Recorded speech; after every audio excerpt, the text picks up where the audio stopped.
আমাদের ভালো লাগছে যে আপনারা আজকে অনেক বছর এই ইয়াতে এই বিটিআরটিতে কাজ করতেছেন।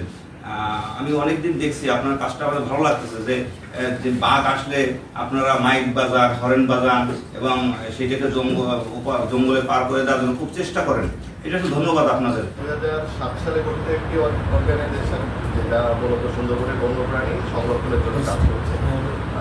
আপনারা সবাই জানেন, আমরা যখন এই অঞ্চলে কাজ করতে আসি তখন এই অঞ্চলে বাঘ সংরক্ষণের প্রধান বাধা হিসেবে চিহ্নিত করা হয়েছে স্থানীয় মানুষদের অসচেতনতা এবং বাঘ মানুষের কাজ করতো।